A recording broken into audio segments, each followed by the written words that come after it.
మొన్న ఆ country students కి మన ఇండియాలో జరిగినట్టే మన ఇండియన్ స్టూడెంట్స్ కి వేరే కంట్రీలో జరిగితే మనం ఊరుకుంటామా? ఖచ్చితంగా ఊరుకోం. మన మీడియా అంతా కోడేకి వస్తుంది. మా కంట్రీని అంత తక్కువ చేసి మాట్లాడతారా, మేము దేంట్లో తక్కువ, అది ఇది అనుకుంటూ 24 hours అదే వేస్తూ ఉంటారు. బట్ ఇక్కడ ఇదే ఇండియా వేరే కంట్రీ స్టూడెంట్స్ కి అంత అన్యాయం చేస్తున్నప్పుడు, అంత రూడ్ గా బిహేవ్ చేస్తున్నప్పుడు ఎవరైనా మాట్లాడుతున్నారా? అరాకొరా ఛానల్స్ లో తప్ప. అసలు ఏం జరిగింది, నేపాల్ స్టూడెంట్స్ కి ఏం జరిగింది ఏంటి అనేది ఈ వీడియోలో డీటెయిల్ గా చెప్తాను. వీడియో మీకు నచ్చితే లైక్ చేసి షేర్ చేయండి, ఖచ్చితంగా షేర్ చేయండి. అలాగే వీడియో అంతా విన్న తర్వాత మీ అభిప్రాయాన్ని కామెంట్ చేయడం మర్చిపోకండి. అసలు ఏం జరిగింది అంటే February 16th భువనేశ్వర్ ఒరిస్సాలోని కేఐఐటి కాలేజ్లో Kalinga institute of industrial technology, ఈ కాలేజ్లోని చాలా మంది ఫారినర్స్ వాళ్ళు వస్తుంటారు, చదువుకుంటుంటారు. చాలా పెద్ద కాలేజ్. సో ఇక్కడ నేపాల్ నుంచి కూడా చాలా మంది స్టూడెంట్స్ వచ్చి చదువుకుంటూ ఉంటారు అనమాట. అలాగే చదువుకుంటున్నారు. థర్డ్ ఇయర్ అమ్మాయి ప్రకృతి. ఈ అమ్మాయి సడన్ గా సూసైడ్ చేసుకొని చనిపోయింది. ఎందుకని? సో తను ఒక అబ్బాయితో రిలేషన్షిప్ లో ఉంది. సో ఆ అబ్బాయి ఈ అమ్మాయిని హెరాస్ చేయడం, లేదంటే సమ్ బ్లాక్మెయిల్ చేయడం ఏదో అవుతుంది. మొత్తానికి హెరాస్మెంట్ తట్టుకోలేక అమ్మాయి సూసైడ్ చేసుకొని చనిపోయింది February 16th రోజు. సో అయితే దీనికి సంబంధించి ఈ అబ్బాయి కూడా థర్డ్ ఇయర్ అబ్బాయి, మెకానికల్. ఈ అమ్మాయి సిఎస్సి చదువుతుంది. సో దీనికి సంబంధించి ఇలా సూసైడ్ చేసుకుని చనిపోయిందని ఆ స్టూడెంట్ వాళ్ళ కజిన్ వెళ్ళి పోలీస్ స్టేషన్ లో కంప్లైంట్ చేసింది. సో ఇది ఇక్కడ జరిగిందండి. అయితే పోలీస్ స్టేషన్ లో కంప్లైంట్ చేయడం ఇది వరకే. ఆ స్టూడెంట్ పేరు, ఆ అబ్బాయి పేరు ఏంటంటే ఆద్విక్ శ్రీవాత్సవ్ అన్నమాట. ఈ అబ్బాయి ఏంటంటే పొలిటికల్ బ్యాక్గ్రౌండ్ ఉంది. యూపీలోని ఒక బీజేపీ లీడర్ కొడుకు.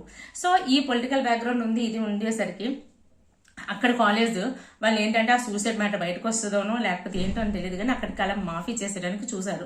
సో బయటకు రాకుండా కామ్గా స్టూడెంట్ ఎవరైతే సూసైడ్ చేసుకున్నారో అవన్నీ కూడా క్లోజ్ చేసేయడం, తర్వాత ట్రాన్స్పరెన్సీ లేకపోవడం, అబ్బాయిని అప్పటికీ కూడా వీళ్ళు కంప్లైంట్ చేసిన తర్వాత కూడా అరెస్ట్ చేయకపోవడం, ఇలాంటివన్నీ చేశారు. సో అప్పుడు ఈ స్టూడెంట్స్ అందరూ కూడా మాకు న్యాయం కావాలి, అక్కడ ట్రాన్స్పరెన్సీ ఉండాలి, అక్కడ ఏం జరుగుతుందో పాయింట్ టు పాయింట్ మాకు చెప్పండి, అసలు అబ్బాయిని ఎందుకు అరెస్ట్ చేయట్లేదు అని చెప్పేసి వీళ్ళు ఫైట్ చేయడం మొదలుపెట్టారు. సో ఇక్కడ ఆశ్చర్యకరమైన విషయం ఏంటంటే ఓన్లీ నేపాల్ స్టూడెంట్సే అక్కడ వాళ్ళతో ఆ ప్రకృతి గురించి ఫైట్ చేయలేదండి.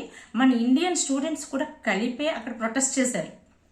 సో ప్రొటెస్ట్ చేస్తే అక్కడ వాళ్ళు మాకు న్యాయం కావాలి ఇది అది అని చెప్పేసి గొడవ చేస్తున్నప్పుడు అక్కడ ఉన్న స్టాఫ్ మెంబర్స్ అండి ఇద్దరు వాళ్ళు, ఒక ఆమె మంజు పాండే, ఇంకొక అమ్మాయి జయంత్నాథ్, వీళ్ళిద్దరూ వాళ్ళతో మాట్లాడిన మాటలు నిజంగా ఆ స్టూడెంట్ అక్కడ ఆ వీడియో తీయకపోతే ఇంత వర్స్ట్ గా మాట్లాడారా, కావాలని స్టూడెంట్స్ ఇలా చెప్తున్నారేమో అనుకుంటాం. అంత వర్స్ట్ గా మాట్లాడారు వాళ్ళు.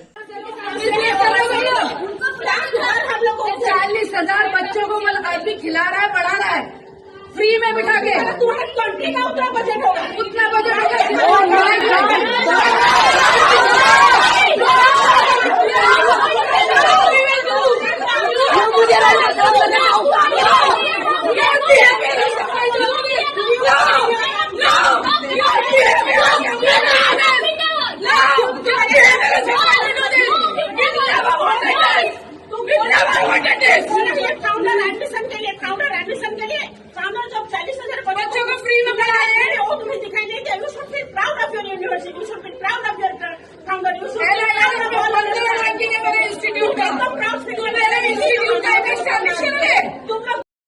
వాళ్ళు ఏమన్నారంటే లిటరల్లీ మీరు 40,000 స్టూడెంట్స్ని మేము పోషిస్తున్నాం, ఫ్రీగా అన్నీ పెడుతున్నాము, మేము మీ మీద పెట్టే బడ్జెట్ మీ నేపాల్ కంట్రీ ఉన్న జీడిపితో ఎక్కువ, జీడిపి కన్నా ఎక్కువ, అంత పూర్ కంట్రీ అన్నట్టుగా మాట్లాడారు. అంటే వాళ్ళ కంట్రీని అంత తక్కువ చేసి అంత ఇన్సల్ట్ గా మాట్లాడడమే కాకుండా మీరు ఈ హాస్టల్ నుంచి ఇక్కడి నుంచి వెళ్ళిపోండి అని చెప్పేసి వాళ్ళు 17th or 18th నుంచి వాళ్ళు ఏం చేస్తారంటే గేట్స్ క్లోజ్ చేసేసారు, హాస్టల్ క్లోజ్ చేసేసారు, అందరిని పంపించేశారు. ఇదే కాకుండా అక్కడున్న సెక్యూరిటీ గార్డ్స్ వాళ్ళని స్టూడెంట్స్ ని కొట్టి బయటకు పంపించేసి బస్సుల్లో ఎక్కించేసి లిటరల్లీ 500 స్టూడెంట్స్ ని బస్సుల్లో ఎక్కించేసి కటక్ రైల్వే స్టేషన్ దగ్గర దింపేశారు, వాళ్ళని వెళ్ళిపోమని చెప్పేసి. ఉన్న పాలన వాళ్ళు ఎక్కడికి వెళ్ళిపోతారు? అసలు మన ఇండియాలో ఇలాంటి సిచ్యువేషన్ ఇంత రూడ్ గా బిహేవ్ చేయడం ఏంటి? ఇది మేబీ ఒక ఇన్స్టిట్యూట్ ఆర్గనైజేషనే చేసి ఉండొచ్చు, కానీ నరనరాల్లో అంటే నేపాల్ అంటే అంత చిన్న చూపు, అంత తక్కువతనం, ఒక పక్క నుంచి మన పిఎం నరేంద్ర మోడీ గారు నేపాల్కి మేము భరోసా, నేపాల్ మనం ఇంతకన్నా మంచి ఫ్రెండ్స్ ఉండరు, మీకు ఎటువంటి ఆపద వచ్చినా సరే మేము మీకు అండగా ఉంటాము అని రకరకాలుగా చెప్తుంటారు కదా. సో అలాంటిది ఈ ఇన్స్టిట్యూట్లోని పర్టికులర్ ఒరిస్సాలోనే ఇది జరిగింది. సో ఇంత రూడ్గా బిహేవ్ చేసేసరికి ఎవరికైనా సరే, మనం ఇండియన్ స్టూడెంట్స్ అమెరికా వెళ్ళి అక్కడ అమెరికా లేదా సో ఏదో కంట్రీ వెళ్ళినప్పుడు మన ఇండియా గురించి అంత తక్కువ చేసి మాట్లాడితే ఎవరైనా ఊరుకుంటారా? సో అదే జరిగింది. సో స్టూడెంట్స్ అందరూ కూడా వాళ్ళు అక్కడి నుంచి పంపించేసేసరికి వాళ్ళు వెళ్ళిపోయారు. ఆఖరికి ఎంతవరకు వెళ్ళిందంటే నేపాల్ ప్రైమ్ మినిస్టర్ ట్వీట్ చేసే వరకు అయ్యింది. నేపాల్ ప్రైమ్ మినిస్టర్ ఏమని ట్వీట్ చేశారు అంటే, ఈయన అవర్ ఎంబసీ నుంచి కొంతమంది మెంబర్స్ని మేము డిస్పాచ్ చేస్తున్నాము, మా స్టూడెంట్స్ వాళ్ళు ఎక్కడున్నారు ఏంటి, వాళ్ళు ఒకవేళ హాస్టల్కి వెళ్తారా లేదు అంటే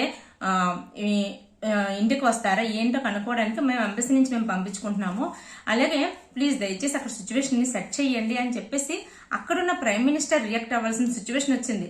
సో అంటే ఇది ఒక హాస్టల్లో ఒక స్టూడెంట్ చనిపోయింది, ఒక ఇంటర్నేషనల్ ఇష్యూ అయిపోయింది, అంత ఘోరంగా అయిపోయింది. జస్ట్ ఒకటే ఆ స్టూడెంట్ ఎందుకు చనిపోయారు, ఎలా చనిపోయారు, ఆ జరిగిన వ్యక్తికి శిక్ష పడేటట్లు ఆ వ్యక్తిని ఎందుకు వదిలేస్తున్నారు, అతన్ని పనిష్మెంట్ చెయ్యండి అని చెప్పి స్టూడెంట్ ప్రొటెస్ట్ చేయడమే వాళ్ళు చేసిన తప్పు. సో దానికోసం అని చెప్పేసి వీళ్ళు చేశారు. అయితే ఇక్కడ ఏం జరిగింది, వాళ్ళ స్టూడెంట్స్ ఇందాక ఇద్దరు స్టాఫ్ మాట్లాడిన రూడ్గా మాట్లాడారు, వాళ్ళ కంట్రీ గురించి తక్కువ చేసి మాట్లాడారని చెప్పాను కదా. దీన్ని ఏం చేశారంటే స్టూడెంట్స్ వీడియో తీశారు, వీడియో క్యాప్చర్ చేసి సోషల్ మీడియాలో పెట్టారు. సో దానివల్ల ఇష్యూ ఇది ఇంత బయటకు వచ్చింది, ఇంత రూడ్గా బిహేవ్ చేస్తున్నారా అనేది బయటకు వచ్చింది. అప్పటి సిచ్యువేషన్ చాలా పెద్దది అయిపోయి కంప్లైంట్స్ వరకు వెళ్ళిపోయి ఒడిశా చీఫ్ మినిస్టర్ వరకు వెళ్ళిన తర్వాత అప్పుడు మళ్ళీ వీళ్ళు ఏం చేశారు, ఒక ఓరల్గా ముందు ఏం చేశారంటే ఒక రిజిస్టర్ ద్వారా, ఒక చిన్న ఎంప్లాయీ ఒక రిజిస్టర్ ద్వారా మెసేజ్ పెట్టించారు. ఏంటంటే స్టూడెంట్స్ అందరూ వెనక్కి వచ్చేసేయండి, సో మీ అంతటి మీరు వెళ్ళిపోయినట్టు, మాకు కాలేజ్ వాళ్ళ నుంచి ఎటువంటి తప్పు లేనట్టు ఒక లెటర్ రాసి మీరు వచ్చేసేయండి అని చెప్పారు. సో స్టూడెంట్స్ అనేవాళ్ళు ఎవరు రామని చెప్పేశారు, మాకు ఓపెన్గా అంటే పబ్లిక్గా మాకు అపాలజీ, మా కంట్రీకి మాకు అపాలజీ చెప్పే వరకు మేము ఎవరు హాస్టల్లోకి రాము, క్యాంపస్కి రాము అని చెప్పేశారు. ఎందుకంటే ఇంతకుముందు క్యాంపస్ క్లోజ్ చేసినప్పుడు కూడా వాళ్ళకి ఫిబ్రవరి 28 నుంచి ఎగ్జామ్ షెడ్యూల్ ఉంది. సో అలాంటి సిచ్యువేషన్లో క్లోజ్ చేసేసి ఏ క్లాసులో ఏం లేవని చెప్పి వెళ్ళిపోమన్నారు. ఇప్పుడు రమ్మన్నప్పుడు వాళ్ళు మీరు వాళ్ళు అంత రూడ్గా మాట్లాడినప్పుడు మేము రాము, మమ్మల్ని అవమానించారు కాబట్టి మేము రామన్నారు. సో దీని తర్వాత సిచ్యువేషన్ ఇంకా ఘోరంగా అయ్యేసరికి ఎవరైతే మంజు పాండే అంత రూడ్గా మాట్లాడిందో ఆమె కూడా ఒక వీడియో రిలీజ్ చేశారన్నమాట. I'm making this video to apologize for the statements I said on 16th night in the spur of the moment, and I want to communicate that whatever statements I had done, I said are mine and have nothing to do with any of the authority of KIT University. And if any of my statements has hurted the sentiment of my Nepali students or people of Nepal, I apologize for it sincerely. So sorry చెప్తూ, sorry మీ academics ఏం పాడు చేసుకోకండి, ఒకవేళ నేను మాట్లాడిన విధానం రూడ్గా ఉండుంటే I'm very sorry, నేను ఎవరిని హర్ట్ చేయలేదు, ఏ కంటిన్యూ తక్కువ చేసి మాట్లాడలేదు, ఐఎమ్ వెరీ సారీ అని చెప్పేసి పెట్టారు. అయితే స్టూడెంట్స్ ఇప్పుడు ఇంత అయిన తర్వాత ఆ అబ్బాయిని కూడా అరెస్ట్ చేశారట. కానీ స్టూడెంట్స్లో ఉన్న టాక్ ఏంటంటే అరెస్ట్ చేస్తున్నారు, మళ్ళీ బెయిల్ ఇచ్చేస్తున్నారు. అబ్బాయి ఒకనొక టైంలో అబ్రాడ్ వెళ్ళిపోవడానికి కూడా అన్ని రెడీ చేసేసుకున్నాడు. సో స్టూడెంట్స్ ఎప్పుడైతే ప్రొటెస్ట్ చేశారో అప్పటి నుంచి ఇవన్నీ ఆగింది అని చెప్తున్నారు అనమాట. ఇక్కడ ఉన్న నేను కొన్ని వీడియో బిట్స్ వీలైతే యాడ్ చేస్తాను. మన ఇండియన్ స్టూడెంట్స్ కూడా వాళ్ళు చెప్పేది కూడా, అంటే మనకు నేపాల్ స్టూడెంట్స్ ఏదో చెప్పేశారు అనుకోవడానికి, మన ఇండియన్ స్టూడెంట్స్ కూడా ఇదే చెప్తున్నారు.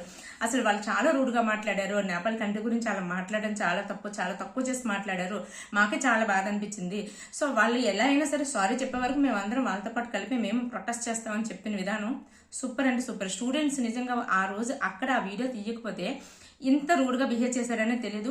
ఇండియా ఒక పక్క నుంచి అంటే మన సనాతన ధర్మమనో లేకపోతే మన నైబర్ కంట్రీస్కి మనం అందరం చాలా అండగా ఉంటాము, మేము మీ అందరికీ ఒక పెద్దన్నలా ఉంటాము, ఆ తర్వాత ఎడ్యుకేషన్ సిస్టంలో మేము పెద్ద అవేర్నెస్ తీసుకొస్తున్నాము, అంటే నైబర్ కంట్రీస్ అందరూ వచ్చి మా దగ్గరకు వచ్చి చదువుకోవచ్చు అని ఎంత ఓపెన్గా గేట్స్ ఓపెన్ చేసినట్టు చేస్తున్నప్పుడు ఇలాంటి సిచ్యువేషన్స్లో ఇలాంటి ఇన్స్టిట్యూట్స్లో ఒక కొంతమంది వల్ల మొత్తం ఇండియాకే చెడ్డ పేరు వచ్చే అవకాశాలు చాలా ఎక్కువ ఉన్నాయి. దీని గురించి ఎవరో ఒకరు అఫీషియల్గా కూడా ఒక అనౌన్స్మెంట్ ఇచ్చి, ఎందుకంటే నేపాల్ ప్రైమ్ మినిస్టర్ రెస్పాండ్ అయ్యే వరకు వెళ్ళిందంటే మన లెవెల్లో కూడా ఒక హైయర్ ఆఫీసర్స్ ఎవరైనా సరే, సో ఇంటర్నేషనల్ ఇష్యూ అయింది కాబట్టి ఎవరో ఒకరు అఫీషియల్ గా ఒక ప్రెస్ మీట్ పెట్టో లేకపోతే ఏదో ఒక అనౌన్స్మెంట్ ఇచ్చి వాళ్ళకి ఆ ధైర్యాన్ని ఇవ్వాలి ఎప్పుడైనా సరే. లేదంటే రాను రాను మనకి ఇంటర్నేషనల్ స్టూడెంట్స్ తగ్గిపోతారు, మన ఎడ్యుకేషన్ క్వాలిటీ పడిపోతుంది, ఇండియా మీద ఉన్న ఆ గౌరవం కూడా పోతుంది.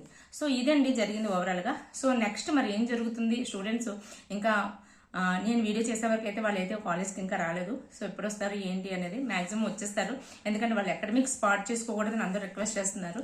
సో ఇది వీడియో మీకు నచ్చితే లైక్ చేయండి, అలాగే మీ అభిప్రాయం ఏంటో కామెంట్ చేసి చెప్పండి. Take care, by by.